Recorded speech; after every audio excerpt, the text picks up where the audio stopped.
Oh well, why not stick with politics? I just mistakenly, I must delete it in a minute, shared a video on which an American who I think was drunk was talking about England, Wales, Northern Ireland and Scotland and the people we were letting in. Well, first of all, of course, we wouldn't be letting them in if we had control over our own borders and we weren't in the EU. That's the first point. I did stop listening, actually, because I was under the impression after a while that he was drunk. He really was a racist bigot. He wanted to live surrounded by white people and only white people, and that is not my concern. He said he wouldn't want to live surrounded by Chinese people. Well, I wouldn't want to live surrounded by Chinese people because I would feel very isolated if I was living in Chinatown.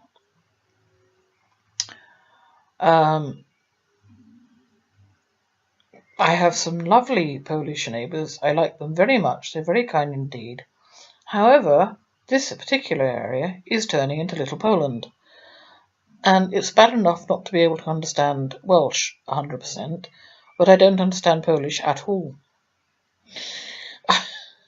So where this guy was saying I wouldn't want to be surrounded by Chinese people, perfectly happy. Well, I say not surrounded, not on my own, in Chinatown, but most of the Chinese people I've met speak English. And also, to a degree, they seem to pretty much share similar values, although not in their own country, I have to say. The one-child policy and all that, which discriminates so terribly against women and little girls. That's a problem. Indians, not a problem. Pakistanis, problem because they're Muslim. And Bulgarians, I have to say, problem. And the reason I feel that way is because I've been to Bulgaria. I was horrified when I got off the plane and onto this rickety old coach, which drove on rutted lanes for God only knows how many miles, but lanes that hadn't seen any repairs. They were sort of cart tracks, really, ever. They'd never seen any repairs. I'm trying to remember when the hell Bulgaria might have had all its buildings machine gunned, but we passed dozens of buildings that looked as if they'd been recently machine gunned. And then we got to the resort. And the resort was a ski resort called, I wanted to say Kosovo for a minute. Called. It'll come back to me. It was a ski resort. Well, the first grotty hotel, grotty, but that, that can happen anywhere, I suppose. I've just never seen one quite like that. Not that I've, spent more than one night in anyway. And certainly a very entertaining New Year's Eve. Never seen anything like it. They have a custom I've never seen before, and long may it live. There was some man walking around the room with a great gigantic spoon between his legs, swinging it from side to side. I can only assume it was some sort of fertility ritual, given where it was placed. Very entertaining. And, the dancing and singing, ditto, very entertaining. However, what you notice most in this place is poverty, apart from, of course, the manager of the hotel saying, don't take your money out with you. Bulgaria is a very dangerous place. Not terribly reassuring if you're a woman travelling alone. And yet I went in what I'd have to call a troika, really, into snowbound woods, thick with snow, with a man at the wheel, well, not at the wheel, driving the horse, and I did have money on me, and nothing happened. So that was all right. However, but still, I wouldn't want to take my kids there, to the ski resort, because, among other things, and call me a hypocrite if you like, it had a bunny club in the high street, and it was advertised on the kind of telegraph poles in the high street with nude women, or virtually nude women, kind of on posters wrapped around the telegraph poles. I wouldn't really want my kids asking too much about that. And I've never seen it in any other country I've been to. Amsterdam, which I loved very much, but it was a little bit more discreet than that. It was a lot more discreet than that. You had to go direct to the red light district if you wanted to see that.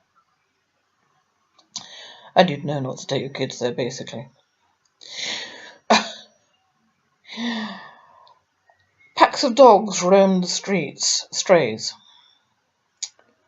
Another sign of poverty, but also I think a sign of the fact that Bulgarians do not treat their animals the way that we treat our animals. I'm sorry, but they don't. Because I also went to Rila Monastery while I was there, and there were stray dogs round there as well, and dear God, that place was iced over.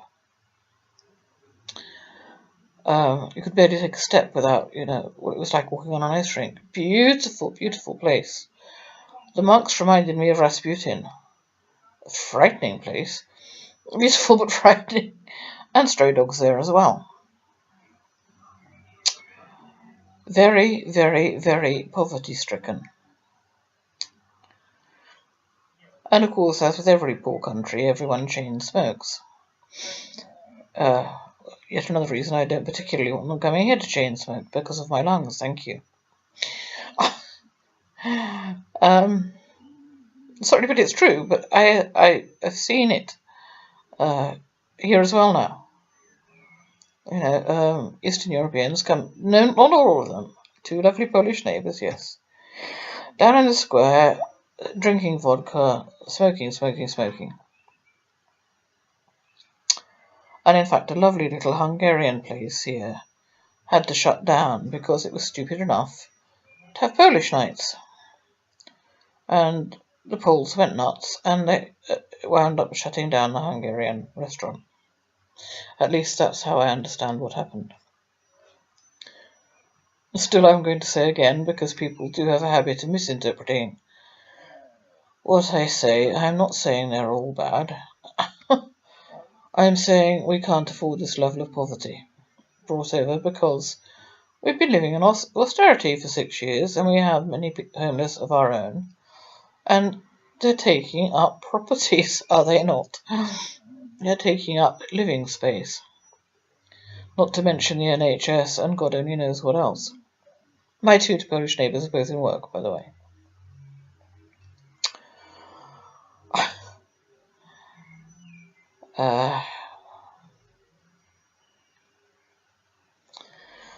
Kind of reluctant to say that those jobs could have gone to the local people. But it's so, is it not? And when local people can't get jobs, they go on sanctions.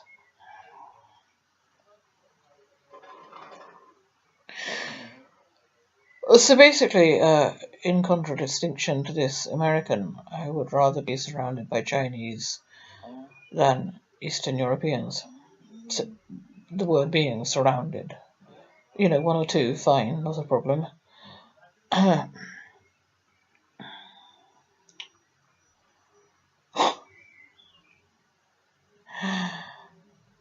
Our problem is that we are letting in millions of people from poverty-stricken countries, specifically from poverty-stricken countries. That's why they come here, for better opportunities, and we can't afford them. Austerity.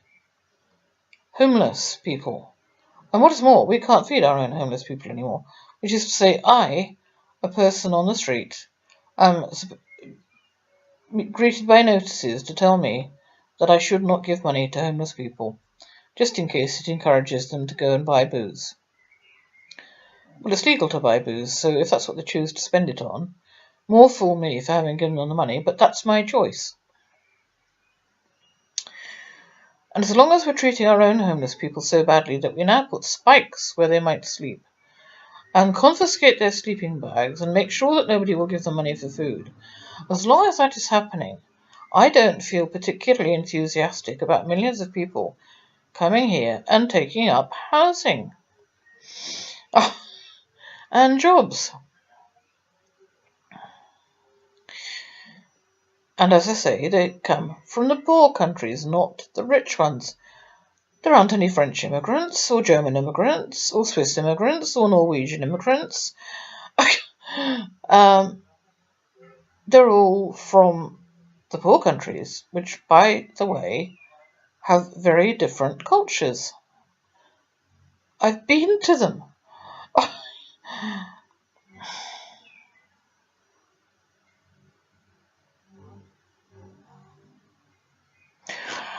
I don't think I met a single nasty Bulgarian person while I was there. I didn't have a problem with the Bulgarian people. I did have a problem with the fact that I was told not to feel safe there, and the very obvious signs of poverty in their country, in a ski resort. No doubt I'll remember the name of it after I stopped recording, but it doesn't really matter, does it? Borovets. Sorry, Borovets, I've just given you a not very good advert. I'm not sorry I went, but I wouldn't have wanted to stay. Nice to go as a tourist, and that is why they don't want to be there either. Look, that's why they're coming here, because it's not the greatest country to live in. And as for Islamic refugees, I do not understand, in common with many people, why they can't go to Saudi Arabia or Qatar, which is very rich countries, and share the same religion. I also do not understand why they're in Calais waiting to come to the British Isles when the agreement is that they stop at the first safe country, which they've long since passed through. Well, I do understand, actually, why they're coming to the British Isles, and that is because it's free everything for them. But the indigenous can't get free everything anymore. We can't even get legal aid anymore, unless we committed a murder, in which case we can get legal aid.